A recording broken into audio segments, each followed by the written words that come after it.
It's like, oh, sorry, I thought it was going to be a whale. It was a minnow. It's one of the issues that happens when you shoot too high or you get too descriptive in decks, et cetera. It's like, hey, we have an MOU. We're going to do this deal with, I don't know, with Bosch. It's going to be $7 million.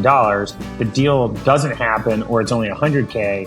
You see me 2 years later and you're pitching the same deal. I see your deck with the $7 million and you have to explain what happened with that $7 million. At minimum, you learn something, but potentially it's like loss of trust. Avoiding this hustle porn that we see. I know it's like super easy. It's like brain candy. I work nonstop and I brag so much.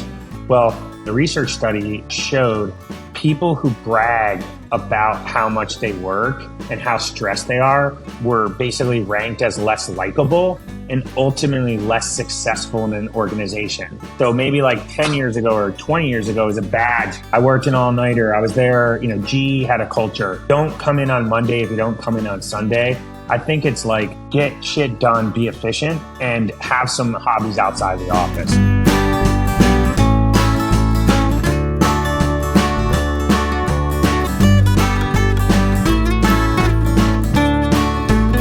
Welcome to the Seed to Sequoia podcast. I'm your host, Alex Shartsis. If you are a regular listener and like this podcast, please like and subscribe. It really helps other people find it, and it helps us grow the podcast, get more great guests for you to listen to. Speaking of great guests, today we have Nate Williams on the podcast. Nate and I go way back. We were a year apart at UCLA Business School. But I think what's even more exciting about Nate is what he's done since then. So he's an operator. He's an inveterate founder, entrepreneur, and executor of new things. Nate has a lot of really interesting thoughts on what he looks for in companies, how to do to go to market. After all, he did go to market for a long time himself. And a lot of really helpful tips and tricks when it comes to your messaging and how you succeed as a founder. So with that, I invite you to listen to my conversation with Nate right here on Seed to Sequoia. Let's go into it. Nate, do you want to introduce yourself real quick? Yeah, Alex, great to see you outside of the work we do together on the Taco Tuesday rides. But for folks on your podcast, I'm Nate Williams. I am the co-founder and managing partner at Union Labs VC. So we are a San Francisco-based seed stage DeepTech fund focused on climate, PropTech, and mobility. So we're investing out of a roughly $43 million fund one, moving over to a fund two. Been in venture for 5 years. Prior to venture, I was a 3-time operator across 3 different startups in Internet of Things, connected hardware. I was a COO, CMO, and CRO. And so as we're going to discuss today, I'm a card-carrying member of the sales quota, the sales tribe, Alex, myself, and others, unapologetic regarding sales, and super excited to dig in today. Yeah, I mean, this is, so Nate and I go back all the way to business school, and I think we've had a lot of conversations over the years about go-to-market for companies you've invested in or you're looking at or I'm advising. And so it's always very different talking to an operator and somebody who's grown up in the hustle, in the startup game the whole time versus, not that there isn't value brought by people that come with a more financial background, but it's just a different conversation. And so I'm really looking forward to that today. One of the first things I wanted to tee up for you, Nate, is Sure. Can you just talk a little bit about what you do at Union Labs and that sort of the difference that is the more deep tech investing versus your traditional VC? Yeah.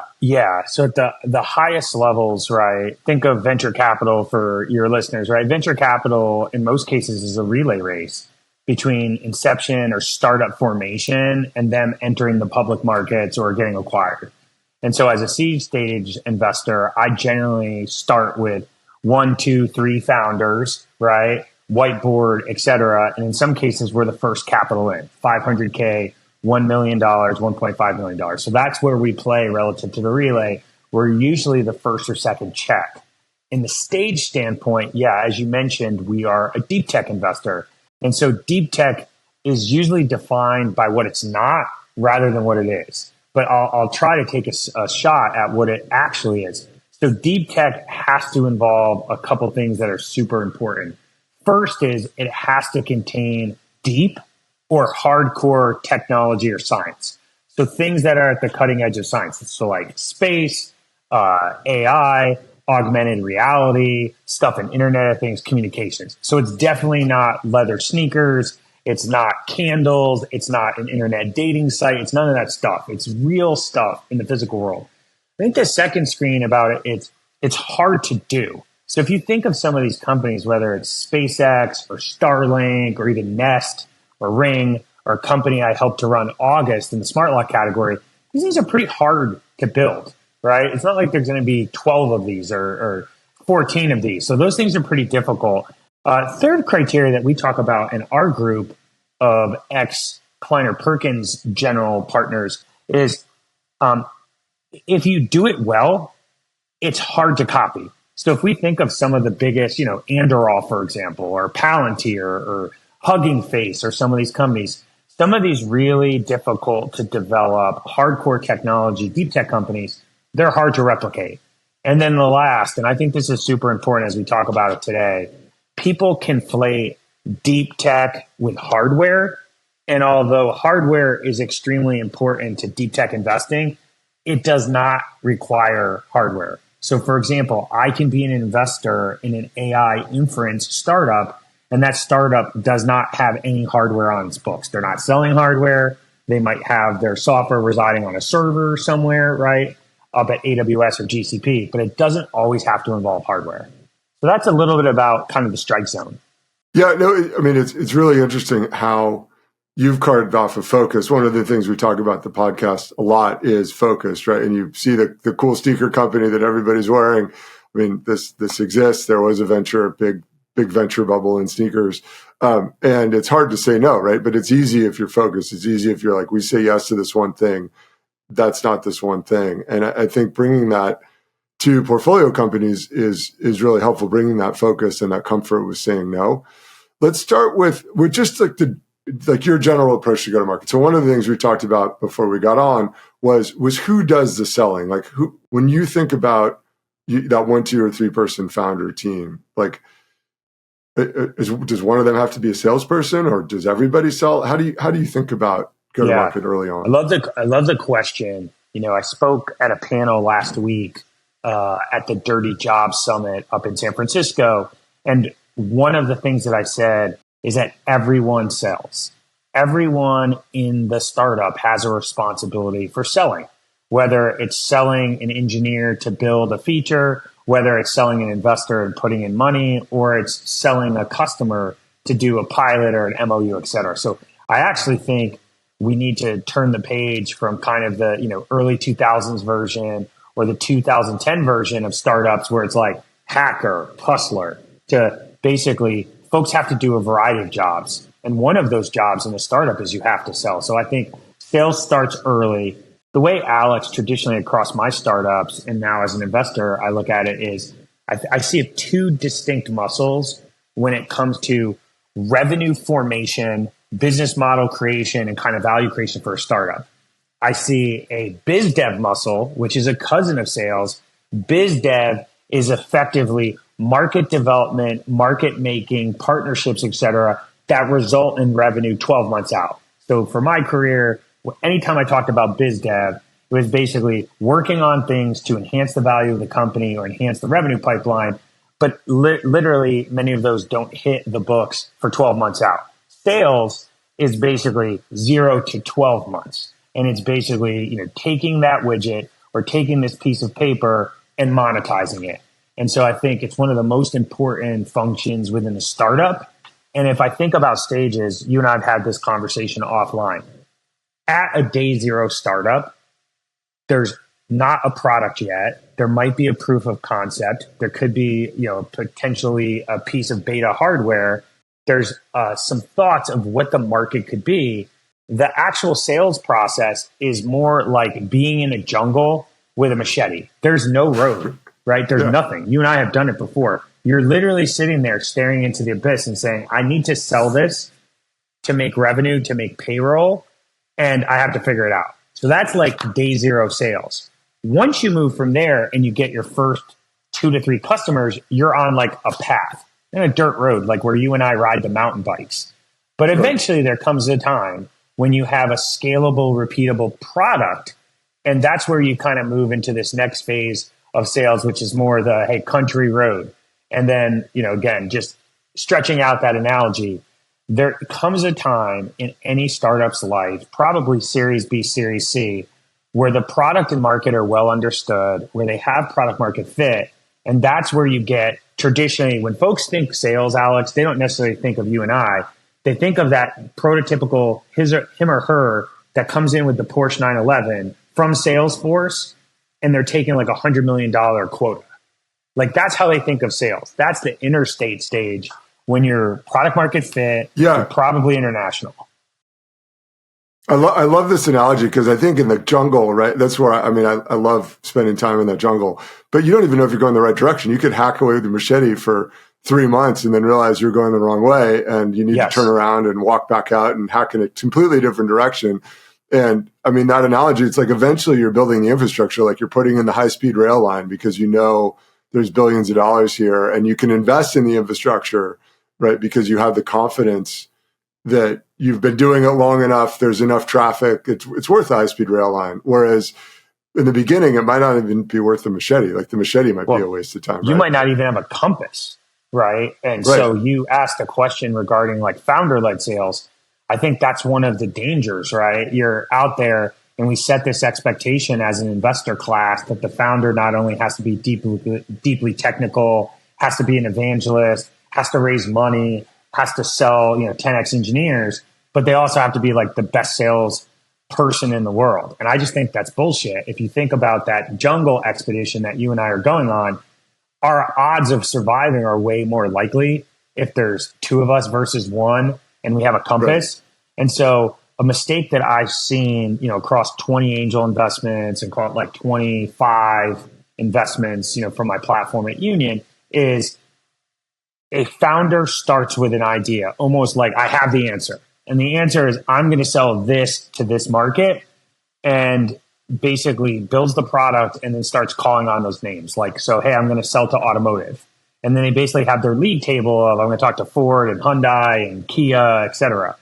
And then when you poke them, you say, well, isn't this applicable to like Caterpillar or John Deere or Tyco? They're like, well, it's not automotive. And I come from automotive. And you're like, well, what happens if you're wrong? Like, what's the cost of being wrong when you're in the jungle with the machete? Like, basically, you walk 1 mile to think if you're going to get closer to water. And if you don't feel comfortable, then you turn around, walk back and walk another mile in another direction. And so a thing that I've learned in my career that I preach and try to help founders, again, we're in a position of helping, not directing founders. We help, we assist, we listen, is I like to say, go wide and have, 3 or 4 hypotheses to test in year one.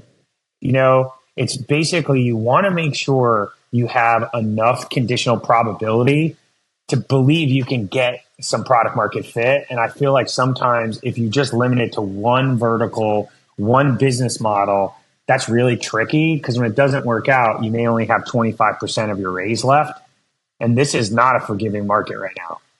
Well, yeah, I mean, we should cover the market later, but I want to double click on that because it's funny when you said like, oh, you have your product and you have your target market and you go after it. I thought you were going more towards the like, and nobody wants the product. You have a solution for a problem people don't have. But I think you hit on an even bigger one, which is like you're kind of too closed. You're too closed-minded about you're like, oh no, I made this widget for this customer. And you're not willing to kind of step back and say, oh, these are the adjacent markets or these are other possible uses. And I think the transition a lot of people have trouble with is investing in those hypotheses. Like you don't personally have to be the one to write the cold emails, right? Like you just have to say like, as the CEO of a startup that raised a few $1 million, like I can have my SDR do that work, right? And I mean, that's right. But you have to like have the thought to tell the SDR to do that. They're not going to do that on their own necessarily. Yeah, it's a super interesting point. If you think about being right and you think about the cost of being right versus the cost of being wrong, it's so asymmetric. Like being wrong could kill the company, right? But making a small slight error, you're 5 degrees off in terms of your ICP. Like that actually might be a step in getting to the right place. So let me give you an example of what I see sometimes is a person reads an article from Y Combinator from Reddit that says a CEO should do 25 ICP interviews. And so it's like, if you were training for a race, they say, hey, for the next 10 weeks, run 10 miles every week and then run your half marathon. It's like, hey, I did that 10 weeks. Now I'm going to run. But that's not the point. It's, you should basically do enough until you have some sufficient confidence that you have an understanding of how the market will react to the product and what features are being required by that market that are being built, right? Because in some cases you might find you need to defeature. Like, you don't need all these bells and whistles. They just want one major feature, right? And so what I do and have done as a startup CRO is I try to create this channel map, Alex, which is basically like, there's a whole bunch of business canvas, market mapping stuff you and I have seen at grad school and those. But effectively, it's just like how to put on paper a conversation that says our product can get to a customer through these channels in these markets. Is it direct to a customer? Is it through a value-added reseller? Is it through a distributor? What is the vertical by which it goes? And I think putting that down on a piece of paper can lead you to these set of conversations around what does it cost for us to potentially, like in our case at August, we sold a smart lock that focused originally on consumers. It was, direct to consumer, right? We sold at August.com, Amazon, Walmart, Apple stores. Eventually we went B2B. But in that channel map, I basically had 3 different distinct ways of going to market that we could create value for the company. So, and our job as the C team of August was to figure out, can we do all 3 at the same time? Do we need to stage them? Does the product look different for B2B than it would residential? So those are some of the questions I wish founders thought about more in the first 60 days, 90 days, 180 days of the startup journey. That leads really well into a question I had, which was how do you, deep tech is really tricky, right? Because there's some question of like, does it even work? And then you've got to create, people might not know they have a pain that can be solved by the technology. Like smart locks are a great example, right? Like the idea that you could just open your front door with your existing deadbolt with your phone was completely new and kind of mind blowing when it came out. Right. It wasn't like people were like Googling open my front door with my smartphone. Like that wasn't, but as soon as you see it, you're like, oh, I need that. Like, that's amazing. The question is, like, how do you, when you talk to founders and when you see them like going to market with their technology, how do you help them figure out which of those channels, right? Do you say like, oh, or which, you have investors saying, hey, we like recurring revenue business models, right? How do you balance that, the business model or the approach they have with either going after traditional industry like hardware stores and distributors versus or a direct to consumer? Like what is that conversation like, and what do you look for in founders when they're going through those decisions? Yeah, that's a great question. I definitely want to back up and just talk about a bias I have as a former entrepreneur, which is I learned from being an entrepreneur. There's so many different flavors of VCs, right? There's just a lot of different people and different experiences, personality. So one thing that I try to bring as a venture capitalist is deep empathy for the founders and a knowledge that I don't have all the answers. Like I have experiences that can help, with some frameworks and some thoughts about how to generate product market fit. But at the end of the day, I try to make sure, Alex, that I'm not being directive, do this, don't do that. And so with that caveat, a couple of things to your question that I try to help out on is, number one, giving them some comfort and some flexibility to understand when they're talking to these vertical industries that instead of them trying to superimpose a business model that may look good to investors, that they should probably try to meet their prospect on their footing. So let me give you a perfect example. In the construction business, we've got several companies that sell within PropTech, property tech, or construction tech. And in that business, they have slowly moved from sort of physical products into sort of digital representations. You see robots, et cetera. But getting them comfortable with robots as a service or just SaaS models takes some time.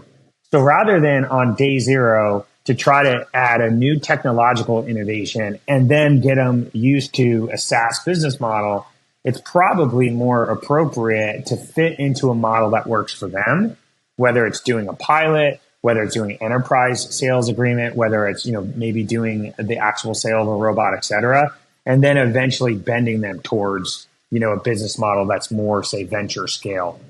Second thing I would say, and, this has come up in a variety of conversations in the last month, I think it is really important for folks to understand that when you're looking at one vertical, in any given vertical, there's probably 10, 20, sometimes even more market leaders.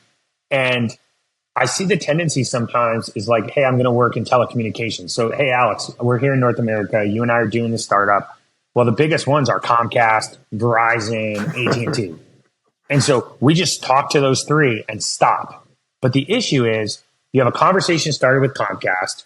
You have one started with AT&T, and you can't get an NDA signed with Verizon. So you basically have 9 months, nothing happens.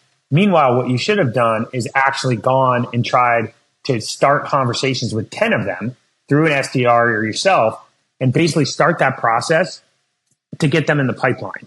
So what I'd say to our founders, something to think about for folks that are listening to this podcast is create a map of the world with your channel map and then go out there and actually start the clock running.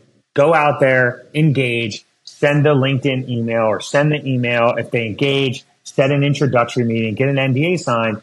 And at that point, it's dynamic. They might be willing to engage. They may not have time. They may not be interested, but it's better to do that now than 9 months from now when you don't have a deal with Comcast and all of a sudden you're trying to reach out to them because you're about to raise your Series A. So that's something I see a bunch.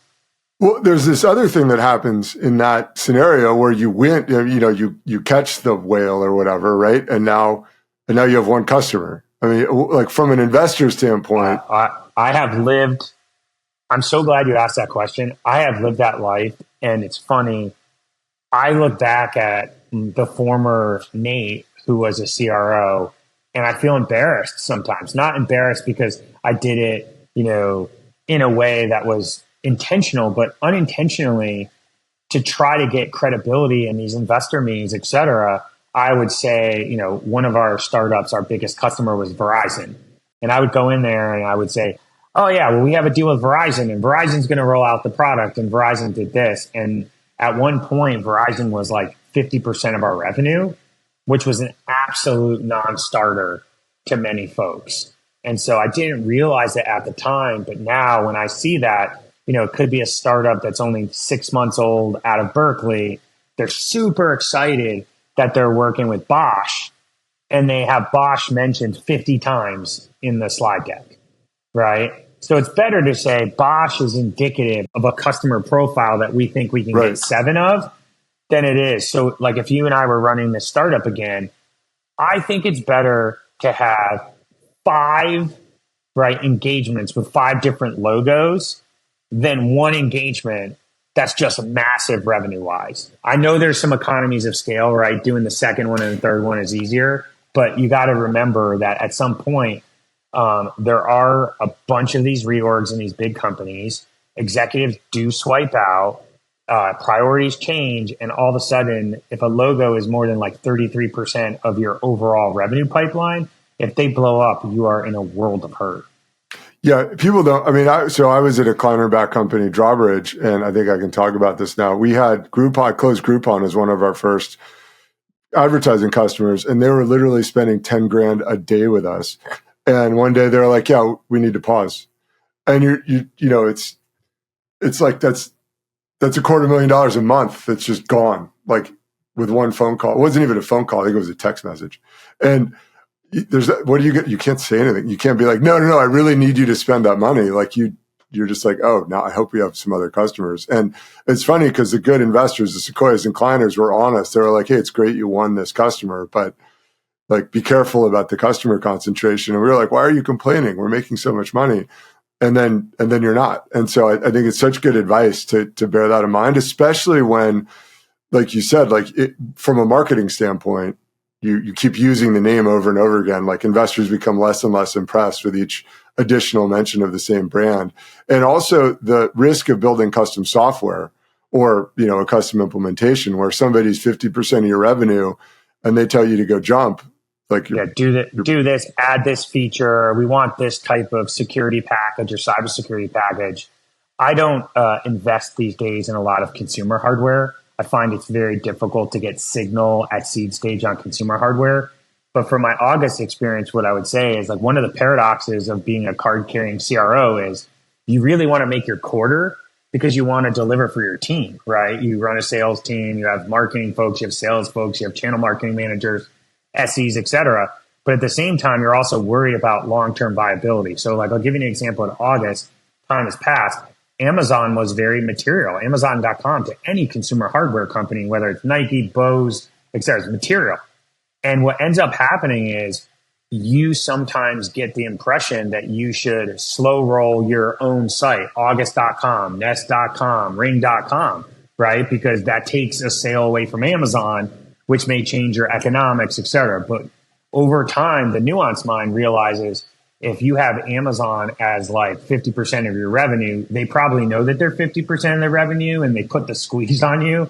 And then in addition, it makes it really difficult to open up these other channels. And so I found as a CRO, it's always this polarity between wanting to make sure your team can hit quota that quarter, but making sure you have a franchise of revenue that's not going to come home to roost like, 6, 7 quarters out.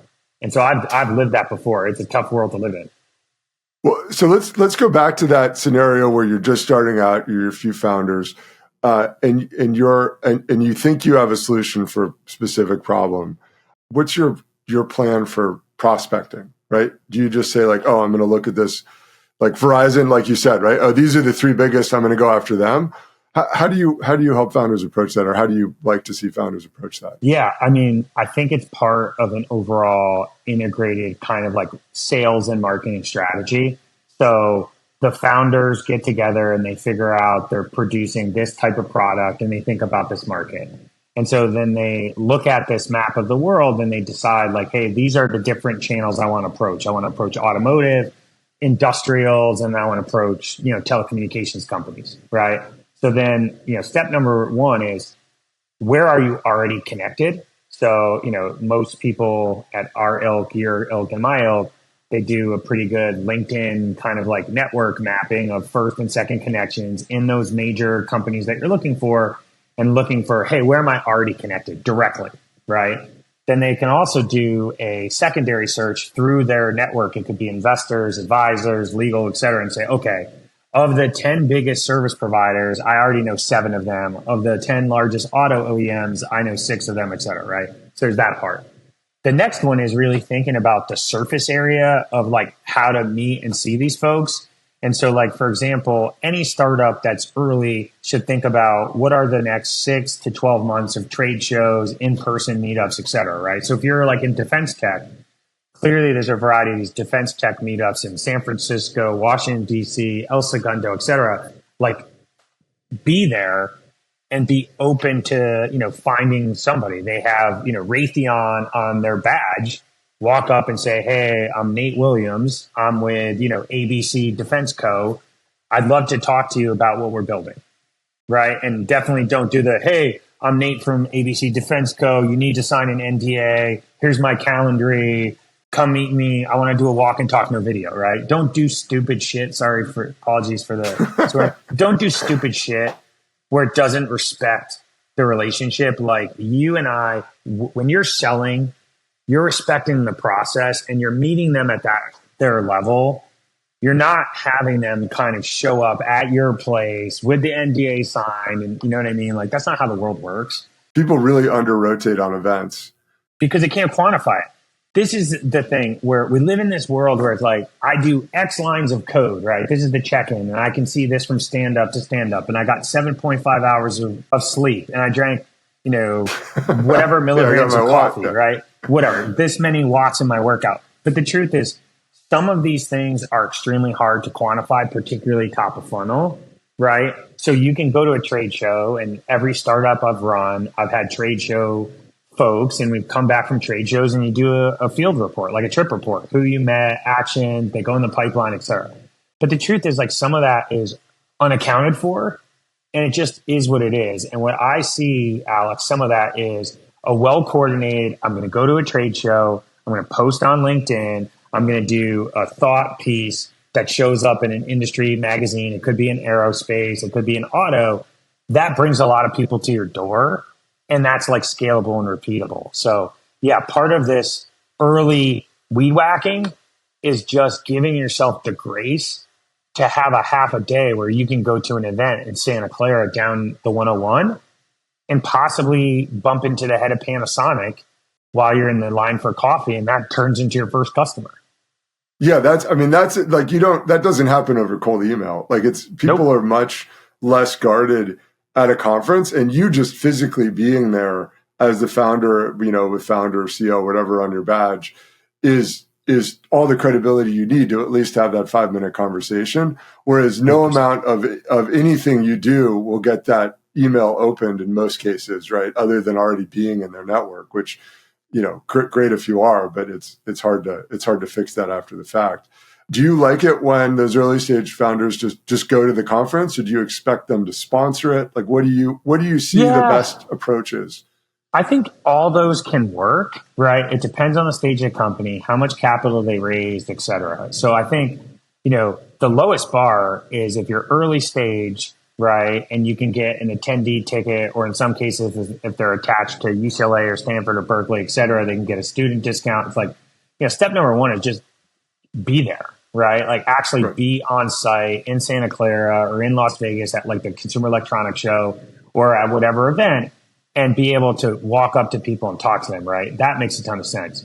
Obviously, the next step would be attend, but if you can use your expertise to sit on a panel, even better, because then instead of one-to-one, it's one-to-many, right? And as these startups get a little bit more progressive, think of late seed stage or Series A, depending on the cost, I've been at trade shows where it's $3,000 or $5,000 to have a small tabletop demo. Let me tell you just about efficiency of that. If I'm thinking of some of these trade shows in security. There's something called the ISC event in Las Vegas. There's another one called the Electronic Security Expo, ESX. In that situation, you probably meet in a 3-day show somewhere between 200 and 300 prospects. So instead of 300 meetings times 30 minutes, it's probably 300 times 5 minutes. Somebody stops by the booth. Hey, I'm Alex. I'm interested in what you do, CamX, right? And the CEO or somebody on the team says, this is what we do. They either stay longer, trade cards, grab some collateral, and next thing you know, you come out of that. And I felt like in the trade shows over 15 years that I attended, I came out relatively well calibrated. Like, here are 5 or 10 prospects that I think are really worth following up like the next week. Here's like 30 where I kind of know what like Hitachi's doing. I have an idea of, just name dropping, I know what Comcast is doing. Great. And then I have a bunch where I'm like, they didn't get it. There's not invented here, NIH, right? There's FUD. They're working with someone else. I can deprioritize them. So yeah, I generally think it's good.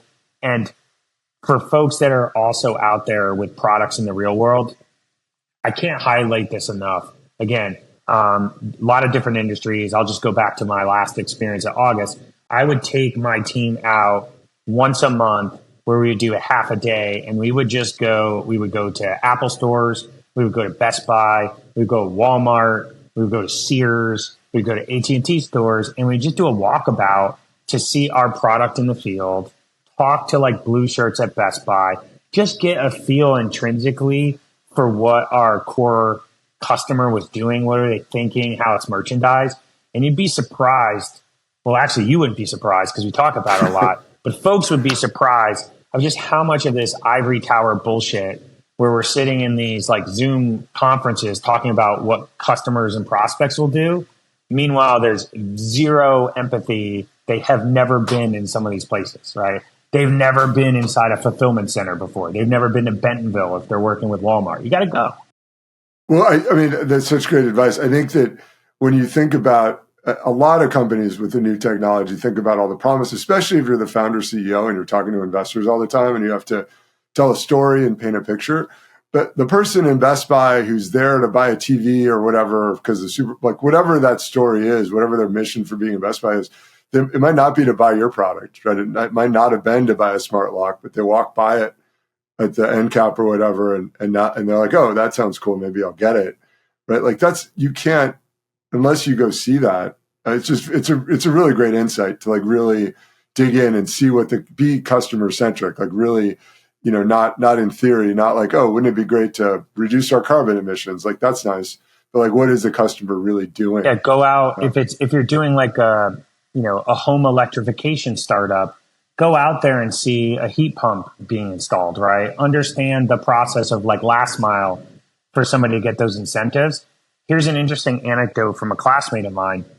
He was selling out of a startup in cybersecurity, and he was looking at potential customers. And one of the kind of things he used to figure out how to qualify them, he went to comparative or competitive products in this sort of cybersecurity field, and he looked at what companies and specifically what executives gave testimonials, right? And he came up with a profile that said, hey, this type of person wants to be an early customer because in their technical organization with other director of tech or IT or CTOs, they get credit for being the first one to use Salesforce or for use Coupa software or to use Canva, right? And so he actually used that, created a target list of these, 25 influencers in cybersecurity that always go first. And he focused on reaching out to them and establishing relationships. And I won't name the company, but the company ended up turning out to be quite successful. And so that's a piece of advice that I also think is really important for this audience, which is obviously it's great to get C-level buy-in and to have air cover, right? Hey, we're going to talk to the CEO of Disney and Bob Iger is going to greenlight a deal that we're going to do, Alex, on our startup, right? But the reality is he's not doing the deal. There's probably somebody 3 levels lower or 5 levels lower that's going to implement the deal, and the signal can get lost. So a very effective way sometimes is, even though your sponsor may be somewhat junior, they could be a technical member of the staff, they could be, an IC engineer, et cetera. If they're really in the boat with you, they can be so effective of giving you back channel of how to actually sell inside the organization. Like, hey, this is what we do. This is what we're seeing. We're doing a bake-off. And what we had in my first company, For Home, that was acquired by Motorola, we actually had some of our sales engineers out on site of some of our customers, which included utilities and telecommunications providers. And at that lower level, there was so much information share in a collegial way. They would go out for a coffee. They would go out for dinner or a happy hour. And they would be like, look, you guys would be good, but you need to change this on your product. Meanwhile, us on the C team, we would be really at a bureaucratic corporate level, right? Where all of our feedback was in bulleted PowerPoint slides that we get 1x a quarter. So again, just maybe summarizing this point, get out of your chair, get out in the field, talk to the customer on their turf. And second, don't be so discriminating about levels. It's that same thing they talk about in venture. Don't pitch associates. Well, it's better than not fucking pitching anybody, right? Go talk to people who want to hear your story and who can turn into champions. Yeah, it's great advice. I think that kind of gets to what I wanted to talk about next, which is how do you build that early team? For example, right? That all those examples were really like the founder was at the trade show. The founder was sort of doing that C-level conversation, but eventually you have to hire hopefully you get to a stage where you can hire somebody to do some of that. What is the difference between that first sales hire versus like the CRO you and I have been later, or like a business development VP versus a sales VP? Like what does it look like early on, and how is that different later? Earlier in the cycle, where there's less definition of what product market fit will be, right, and less definition of what the channel map is, then I think you need a better athlete, right? So it's sort of like you need the Bo Jackson, right? Could do everything, can dunk a basketball, play baseball, play football. Right. Bo was an amazing athlete. So early stage, you really want flexibility because it's not just pure sales, it's market development, it's partnership, it's strategy, might be even some product development. So at that early stage, you're looking for best available athlete. Some tips and tricks that I've used in the past is like, for sure you don't want to be too aggressive on titling and like specificity. So is it sales? Is it BD? Is it CRO, et cetera? Normally that first non-founder hire in go-to-market should be like head of sales and marketing or head of sales and biz dev, right? That gives you the ability at some point to have striation, right? You could have a VP, you could have an SVP, you can have a CRO, right? To your question on CRO, I think when the CRO title comes in play, that's indicative that there's a product in market and there's an actual sales process that you need to take from 1 to 10 or from 10 to 100. Like at that point, there's some separation. There's a sales team. There's a marketing team. They may report to the same executive in her org structure, but they're two separate teams. And then at scale, you probably have a CRO, a CMO, right? A head of BD, et cetera. So as these companies get bigger, you obviously find specialization. But at the earliest stages, you really want the best athlete, best available athlete. And a mistake I see quite often is people go for they go for logo, or they go from someone who is really good in a bigger organization. Like, oh, that person ran X at Apple. And then they're dumbfounded that they're now at this 3-person startup in Dogpatch and they don't even know how to get an NDA signed. Yeah, because over there at Apple, you have so many folks that do so many sub-functions. You don't have to do it soup to nuts. You have sourcing. You have somebody who does the actual negotiations. You have legal. You know what I mean? So I think best available athlete. Yeah, that was going to be my next question. Or what are the mistakes you see people making in that early stage hiring? Yeah, I think it's, again, I want to be careful that I'm not a critic here because I'm just a partner with my own set of experiences. My experience biased me and prejudiced me against certain ways of doing things. I would say some of the areas where I see that are quite dangerous is narrow casting, like number of candidates. So you only interview like 5 candidates, or you have a made up mind of what he or she should look like or set of experiences. Like, oh, I'm selling to automotive, so therefore I need to get somebody who comes from like, a component supplier, like a Delphi, right? Or I'm selling into defense, so I need somebody from Booz Allen Hamilton. And then all of a sudden they get somebody who looks good on paper and they're either not a cultural fit or they don't have a playbook. So just being more prescriptive, something I think is so integral to an interview process isn't like all this, hey, fucking do all this crazy ass homework, right? Like do like 5 weeks of free consulting, but asking specific questions about, tell me your religion regarding revenue generation, right? So if I was interviewing you, I could ask you a question, Alex, you carried the quota multiple times across many successful startups. Tell me, if you were joining my company, Acme, how would you think about your first 30 days, 60 days, 90 days? And then just how you get from that person will show a lot. Are they super buttoned up? Are they more sort of shoot from the hip? Do they have a methodology of how they want to make sense of the market? There are some salespeople, first thing they would say, Alex, is give me the product. Give me a user login. I want to try the product right away. Send me a sample, right? There's some people who are like, let me talk to a customer. There's some people who are like, hey, let me come in and spend a half day sitting with the team. So, I think that's a really important way to screen go-to-market folks is like, what do they focus on? How are they getting smarter? What's your favorite answer of those options? The let me use the product, let me talk to the team, let me talk to some customers. Is there one answer that you think, oh, that's what I'm looking for? I like a combination of those, but what I found is the people that I've seen across my angel investments and now my full-time union portfolio that have had the most success, they had a knowledge of the industry coming into the role. And so they already knew kind of how the industry worked. And so then they basically localized what they knew to the startup.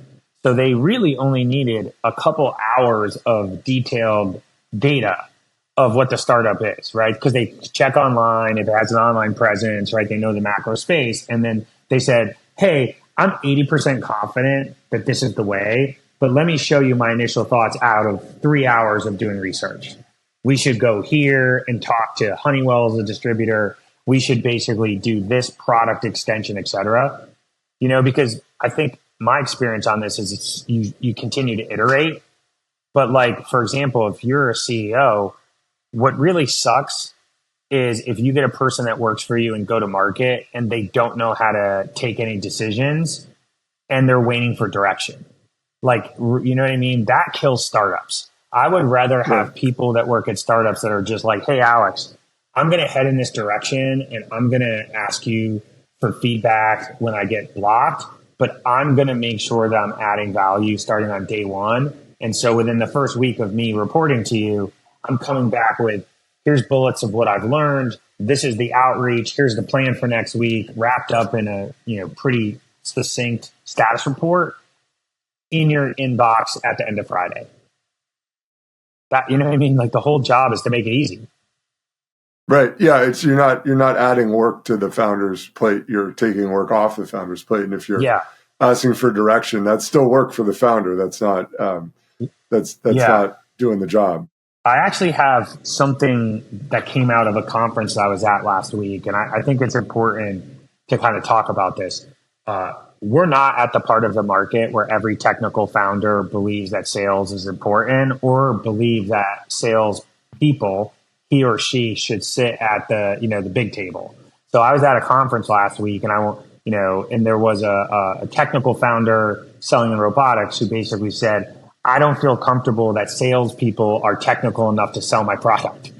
And there was some, back and forth in the room, et cetera. And, it's like, ask questions. How technical is it? Oh, it's this and that. And then a couple of us piped up and said, in our experience, maybe around the table, there was a great female investor who was a sales executive at Flexport. There was myself. There was a few others. 100 years of sales experience, probably a couple hundreds of millions of dollars of revenue produced, et cetera. So the first thing, Alex, was like, we're like, I've yet to really see a type of product that was so technical that it couldn't be sold. It could only be sold, right? Like, by a tech, like, you can't sell SpaceX unless you're Elon Musk, right? You can't sell OpenAI unless you're Sam Altman. Like, generally speaking, that's not the case, right? The best products that are highly technical, like Apple, presents them in a very simple way. So that's number one. Number two, and I think this is more important, and I think it's important that I mention this on your podcast, is I think there's a signal that an executive or founding team sends when they propagate a trope that sales is basically after the fact. Like, let's create the product and let's build it, and then we hire some salesperson and they're going to go sell it. And they bifurcate the teams, and there's a different meaning for product management and engineering. And then there's like sales and finance and HR all together. To me, I think that's indicative of a lack of a trust in a management team. And, I would think that's a major red flag for a CRO or another sales professional to join. So I'll give you an example. In my previous experience, I've owned product development. I've filed patents. I've sat next to engineering, right? Like, I've gotten the trust of engineers. If I worked with CEOs who distrusted sales, that would make my role so terrible. So I think my keystone advice to folks listening here, or when we, promote this, is if you don't trust sales, then you need to think about what makes startups successful, because you're either building a product or selling it. There's nothing else to do in a startup, right? Think about it. Well, yeah, and one of the things that, 100%, I had actually somebody, I did an exit interview for a client. I was catching up with her after she left, and I was like, hey, like, they really liked you. Why didn't you take the full-time job? And she was like, I was sick of explaining why marketing is important. Like, I'm like, you're really good. They're like, yeah, I know I'm really good. I could go market for people who appreciate marketing instead of trying to convince the founder CEO that it's worth doing. Like, I'll spend my time doing marketing and not having that conversation every 2 weeks in my one-on-one. And I think the founder didn't realize that, like, that by just questioning, like, are these metrics even important? Like, what value did you bring this week or this month or whatever? Like, he made that person just not want to work there, and made it much harder to hire a good go-to-market person in that seat, because it was clear they didn't value it. And it's like you said, right? Without go-to-market, you don't really have a company. I think that's my next question is early on, like you see deeply technical companies. Yes. Where is the risk? Is it technical risk? Is it go-to-market risk? Like, is there a pattern that you've seen? Yeah. It changes, as the prevailing winds and downstream funding changes. So, maybe 2-3 years ago, there was available funding for a lot of startups if you completed certain risk mitigation on the technical side, right? So if you said you were doing an AI company in a vertical and you could show that you did the first generation of the product, or you built a robot and you were on the second generation of the robot, they're like, hey, between this $1.5 million you raised in 18 months, you did a lot of de-risking of the tech. Great. Now raise this next amount of money and go show me you can generate revenue. That is not what's happening now. Now it's basically like, hey, you need to mitigate substantial technical risk with your first $1.5 million or $2 million, but you also have to show some go-to-market thrust. And so I would say right now, there's more startups that I see that are getting passed because they don't have commercial traction than they're getting passed on because they don't have actually, mitigated technical risk. So it's a really dangerous time if you're not generating revenue, because the thought is it may take you longer to get product market fit, and then quality of revenue, right? Like if you think of quality of revenue, PSO versus NRE, which is non-recurring, engineering, et cetera, all of a sudden you might be 5 years into it with 10 million of revenue, but 7 of it is not recurring. So yeah, it's a big market right now. Just if we talk about we're June 10th, recording this June 10th, 2024, if you're a Series A company without significant revenue, it's very difficult to raise a Series A. Unless you're doing something like biotech that takes like 10 years to develop. Right. Yeah, they're definitely different markets. What if early on, if you go to that sort of, okay, we figured out V1 of the robot-ish, we have an MOU or we have an LOI from somebody. Is that enough? I think it can be viewed as you're heading in the right direction. But it's almost like to the comment I made before about name dropping Verizon, the mistake I made in startups past. If you have a slide in a seed funding presentation that Walmart, right, has an MOU for their, RFID stocking kind of technology, right? You're doing that to figure out what's on shelf. And it's an MOU. Well, MOUs traditionally are non-binding. They don't necessarily have business terms. They might be tied to a 25K pilot. So it's pretty flimsy. Of course, It's way better than showing me a list of all the NDAs you have signed, right? So the weakest shit is we have no traction, right? We're going to do all the stuff. That's terrible. Next one is, here's a list of all the NDAs we have. It's like, well, NDAs mean you just had conversations. So that's not much. MOUs are a little bit better because at least if done correctly, you can have the shape of what a partnership would look like this vertical with this product and potentially at this business model. But ultimately, the end of the day is like contracted revenue that's legally bound, right? Not subject to, co-marketing, right? So like it's bona fide in stone that you have a contract that regardless of that company, they have, executives who leave, you're going to make $5 million over the next 6 quarters. Like that to me is bona fide, right? And so I think these MOU stuff, I generally say to be more provocative, it means nothing, right? I generally say if I have founders I'm working with, they're like, oh, well, should we talk about the MOU we have with Emerson? I'm like, not really. Because, then you're on the clock. And if your MOU doesn't turn into a master services agreement, an MSA, then, I've seen stuff like that. I've seen, the founder that has it was an estimate for $7 million or whatever the number was. It was completely not billable.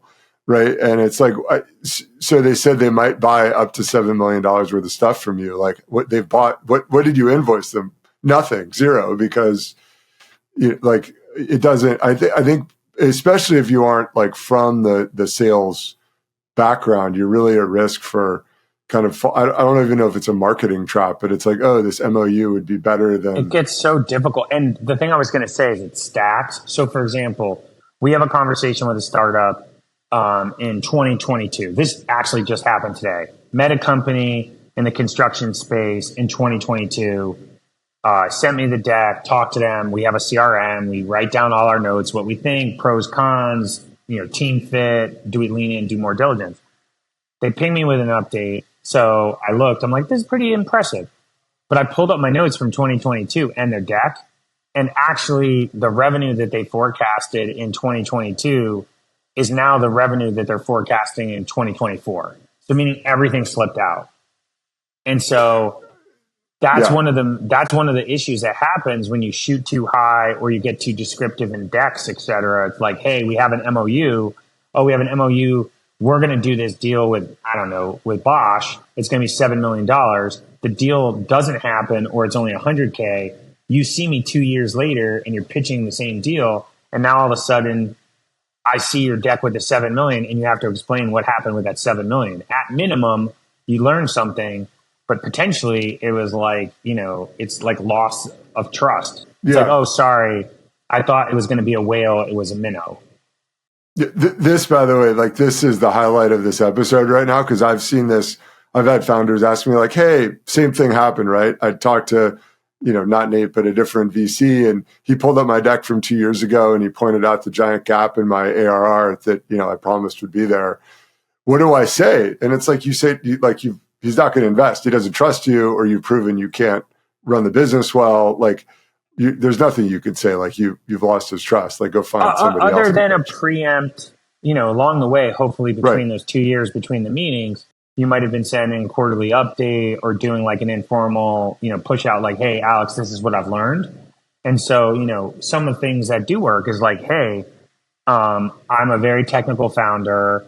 I learned to love sales, but I was definitely never sold before I did this startup. And, what I've learned is I discount everything now by an order of magnitude.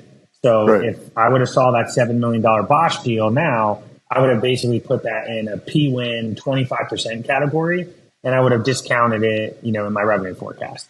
So, we all learn. By the way, I make projections to my investors, my limited partners of my fund, and traditionally speaking, things happen later than they happen earlier. So they most likely push out. So I also have to have grace, because I'm also in a business where stuff may not happen at the same time scale. One of my favorite questions is what do you wish founders would ask you for as an investor, as a board member?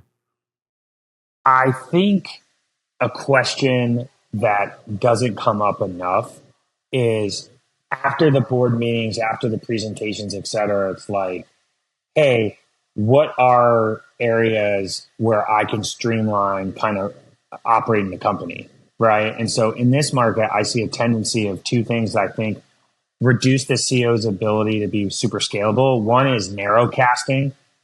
In this market right now, I'm seeing a lot of narrow casting of where founders feel like they have to give a one-on-one update on the same topic to 12 different investors.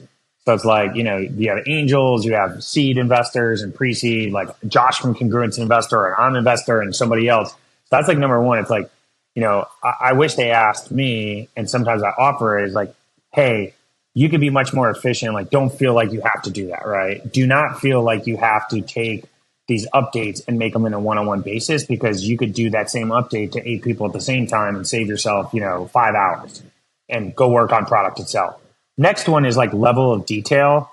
I have seen the spectrum from board meetings that run on a notes page or a Notion doc with 5 bullets to a 60-page, beautiful PowerPoint deck with an appendix and financial projections, et cetera. So somewhere between those extremes is the minimum viable kind of package to have a productive board meeting. And I would say you should always be trying to slim it down to the MVP to have the best conversation. So do you know what I mean? Yeah. You should really be focused on, this is the crux. This is what you need to know. This is the reporting, equity shares, financial projections, runway, et cetera. But the other topics, of course, you want to be well informed, but you should be trying to slim it down so it shows that you understand how to manage the time. right? And so the goal of a board meeting isn't to, if there's 3 hours on the clock, to use all 3 hours. The goal is to basically give investors enough context to continue to be able to support the company and help the founder build something, that can last for a lifetime, and also allow us to use our fiduciary duty. Like, I have a responsibility to my investors that I can see it's trending the right way, there's not fraud, et cetera. So there's like certain checks I need to see. But, if you get 2 hours, you don't have to take 2 hours. You get 3, you don't have to take 3. And I've learned this myself in our investor updates to our limited partners, which is like less is more sometimes. It's like just the facts, save some time for discussion, and give folks 5-10 minutes back. They can take a bio break. They can, walk around the block. Everybody feels better. That's great. It's great advice. What should founders look for in a board member? I mean, you're on the boards of a bunch of companies. Like, what if I'm a founder and but maybe take it both ways. There's first, like your first institutional money, people like you, and then when you're on their board and they're looking to raise their A or B, what are they looking for? Yeah, I mean, obviously, it's like colors of a rainbow. There's so many different striations of VCs. Some are founders, some are journalists, some are marketing professionals, some are finance. When a company reaches Series A, Series B, ultimately you want to have, members of the board that have, some functional expertise. Obviously, it's really great to have a board member that has go-to-market experience, that's rugged and well-tested, because that's always going to be an issue at every stage of the company. At later stage, there's finance and audit committees. So people have a fundamental understanding of finance reporting, SEC stuff, right? Compliance, really great. I find that the later stage investors that have taken companies public have amazing like pattern recognition, right? They kind of see these issues in terms of like risk management and hiring and firing, et cetera. And again, I won't be exhaustive of all the different names, but like obviously some of the GPs from the larger firms, as you scale from Series A to Series B, having access to those larger teams like an Andreessen Horowitz or Lightspeed or Google Ventures, where in addition to a really good general partner, you get a talent team, you get a marketing team, you get an engineering, you might even buy some GPUs. I think that's super valuable. But I want to augment that with, at the end of the day, when you raise from a firm, you really are hiring the partner over the firm. And so your ride or die is really the GP. So, would you want to have an amazing Midas list GP who's at a very small firm, or the best firm out there and just a mediocre partner? I would take the Midas list investor at the less known firm, right? Because ultimately 80% of the value from the firm comes from the GP that's on the board. Yeah. Right. They're the one in your board meetings. They're the one who gets to vote. And having like a John Doerr on your board, or having a guy like Dan Scheinman on your board who's on the Zoom, like those are people that can change the trajectory of a company. It's not always correlated to how many hours in the seat.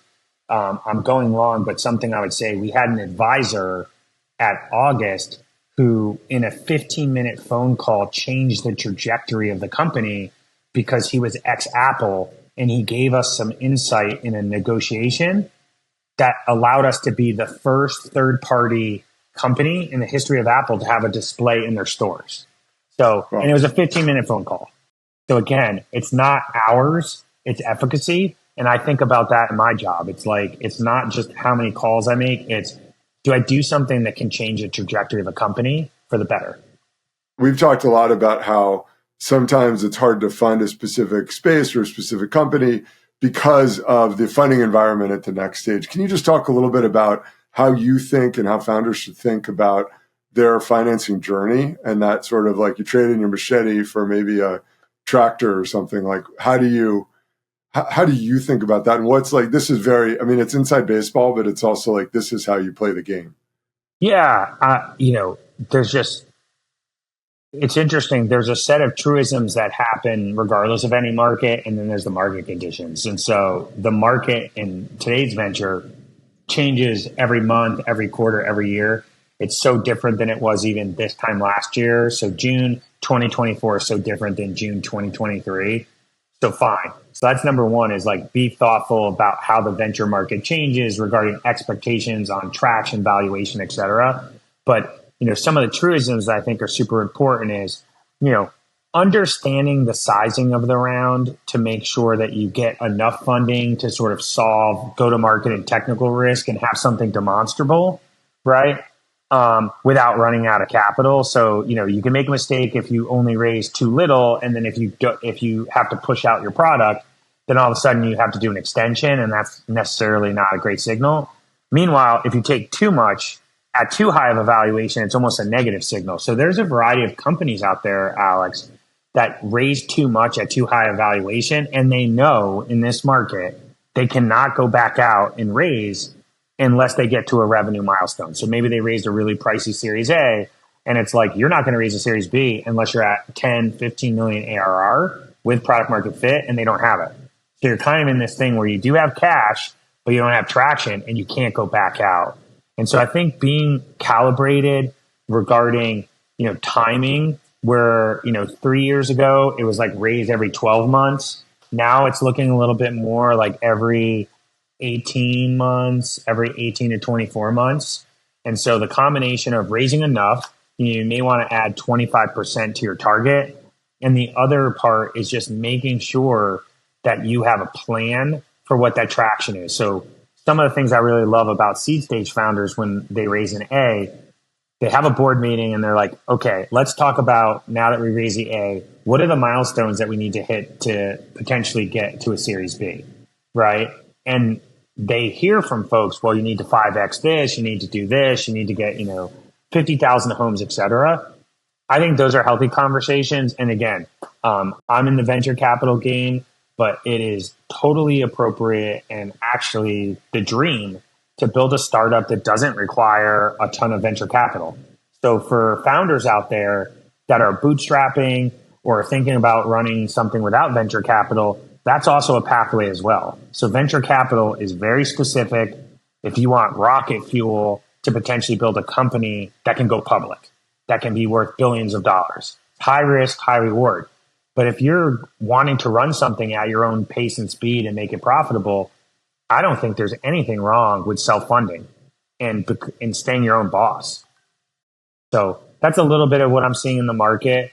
What I would say to your listeners is it's very easy to do. It's a trick, Alex, that I tell all of our CEOs. The second you raise, there's a variety of these daily feeds, like strictly VC, term sheet, pro rata, et cetera. You'd be surprised if you spent 5 minutes each morning while you're drinking your coffee or having your orange juice, just reading what deals got done, who the investors were, companies that went public, companies that got acquired. Over time, by osmosis, you start to understand kind of the names, like who is this person, right? Who's David Crane at GV? Who's Semel Shah? Who's Peter at Lux? Who's Dina Shakir? And what I find a lot of times is that makes it easier when a fundraise happens because they're familiar with the firms. It's pretty kludgy sometimes when a founder they don't know what Kleiner Perkins is. They don't know who the partner is. They haven't heard of Greylock. And they're like, well, I don't know, name whatever nondescript VC firm. And you're like, you're putting them on the same list with, Sequoia. Sequoia is one of the top 3 venture capital firms. Yeah, there's you get something different with the Sequoia or an Andreessen or Greylock than you do with, Bob's VCs, RS or what, some unknown firm. Not that there isn't value in it, but it just goes to having a prepared mind. And a CEO's job isn't to be an expert in the VC landscape and play the name game and know everything about Chamath or know everything about David Sachs or whatever. But part of it is you're trying to build a connection. And I was surprised, maybe just final thought from my side before we get into the rapid fire questions, like I was surprised by the volume that you see on this side of the table. So from moving from an operator to a VC, I would say my emails are 4x more each day, seeing somewhere between 300 and 400 deals a quarter. And so it's just really hard to process, even if you're working 12, 14 hours a day. And so when people are thoughtful about our platform, where we've invested, who we are, I think it goes a long way. And so every time I've tried to pitch a Bessemer or a Kleiner Perkins, I've tried to come prepared and say, oh, I love this investment. And I know you did this or you went to this school. It helps. And by the way, that's sales too, right? Like that's part of selling is doing your homework and showing up prepared. Hell yeah. Yeah, absolutely. Always the best practice. Well, this has been awesome. Is there anything that we didn't cover that you wanted to bring up? No.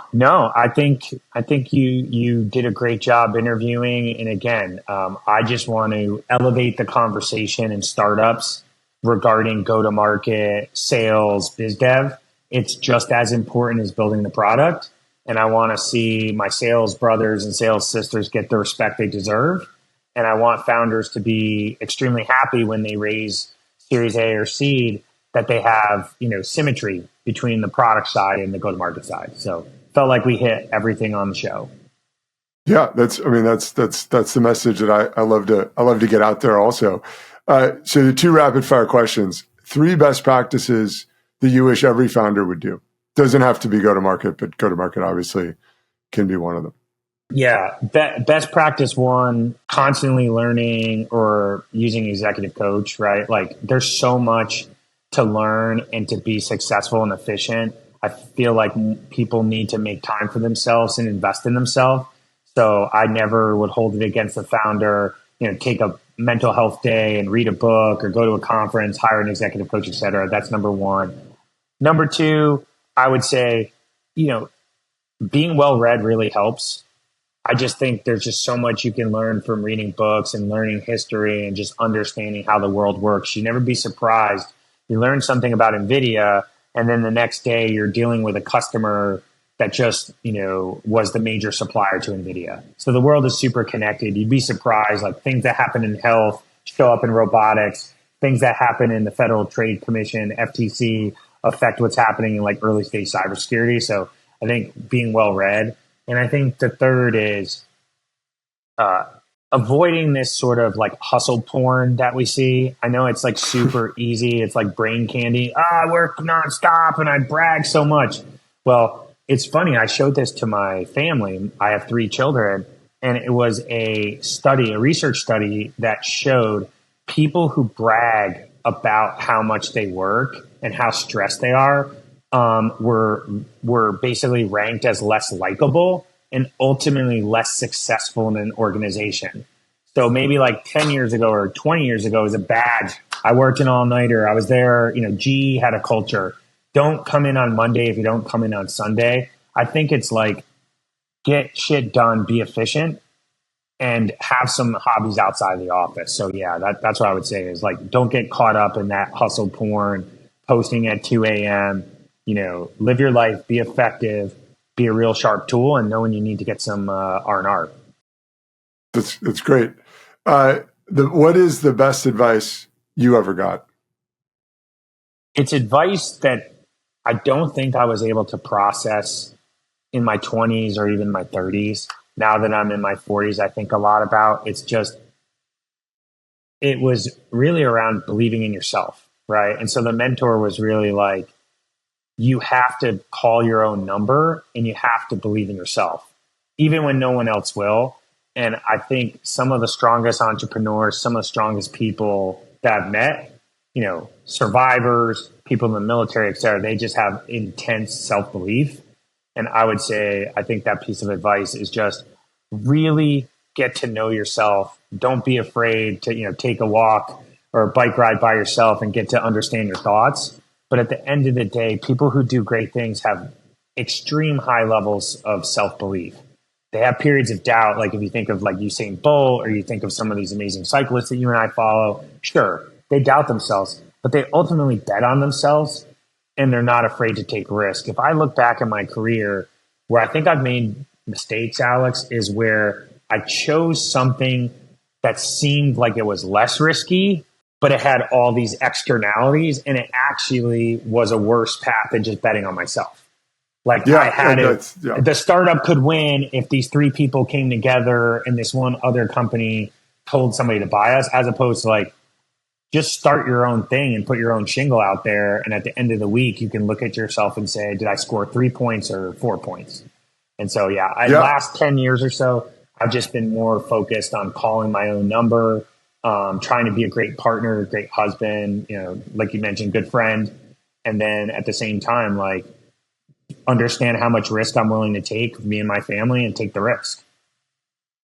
That is phenomenal advice. And I think every mistake I've ever made, or looking back on it, thing I would maybe do differently, not that it didn't lead me to where I am, and I'm grateful for that, but is because I didn't have that sort of the same trust in myself that I do today. Whether it's just trusting your own decision, right? It's like, oh, I want to do this or that. And like, there's a lot of noise out there. The hustle porn is real. The brand names, especially if you're like an early stage, if you're an employee thinking about working at a startup, or you're thinking about founding a company and you're listening to this podcast, like, there's a lot of brand equity in going to work for Facebook or going to work for Google. Like, your mom's not going to be like, why do you work for Facebook, right? I mean, but going to start your own company, like, that's a bigger risk. And I think it's great advice.